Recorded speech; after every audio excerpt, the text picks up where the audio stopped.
qui n'a jamais gagné que 2 fois ici à domicile d'ailleurs, le SL16 FC. Voici les deux 11 de départ, un 3-4-3 assez offensif pour Joseph Lehoman et le SL16 FC. Benyangba, ouais, la transversale elle est pas mal, est-ce qu'il peut reprendre ça en un temps? Ouais, joli contrôle dans la surface, c'est une occasion de but ça, la petite passe en retrait, la frappe. Première occasion du match, elle est non cadrée, elle est pour Genk avec Bangoura. Benyangba de l'espace parvient à s'infiltrer. Benyangba il a frappé maintenant. Oui, belle combativité là de la part de Bangoura qui permet à Genk.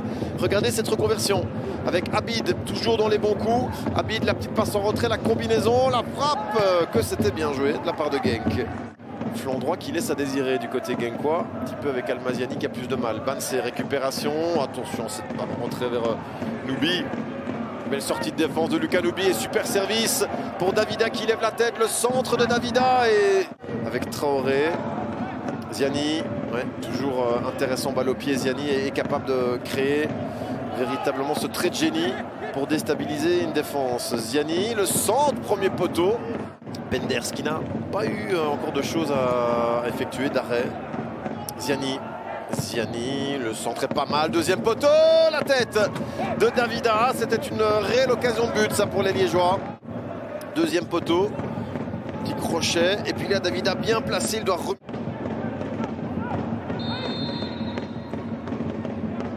C'est parti. En un temps sur Tom Poitou. Ouais, c'était un petit peu faible quand même.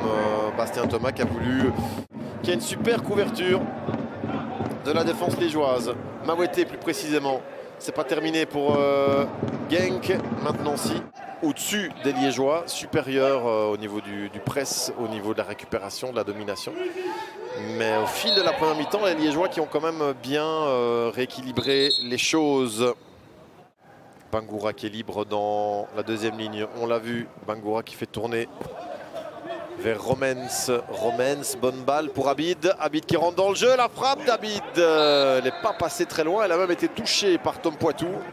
Vers la surface. Anis Brou. Allez, les joueurs qui ne parviennent plus à sortir de leur camp. Un petit peu comme en première mi-temps. Allez, c'est le cas maintenant avec Buxa. La remise est bonne. Quasiment. Attention la relance. Bansé centre-tir, ouais. C'était pas ce qu'il y avait de mieux à faire.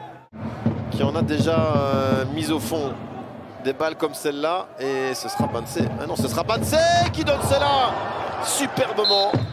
Et Penders, quelle jolie intervention du gardien de Genk pour empêcher. Plus belle occasion du match. Surface arrêtée. On croyait à Chanak, c'est Bansé qui tente sa chance, pardon, le ballon en roue. On pourrait lui poser la question après le match. Nouzi la frappe et Poitou qui repousse, c'est pas terminé. Oh, la belle occasion pour Genk. Contrôle compliqué, remise aussi avec Galidi. Un petit peu perturbé là suite à sa dernière séquence ratée, je crois encore. Il doit se reprendre. Nouzi qui sert bien. Yaye Mpiei ici.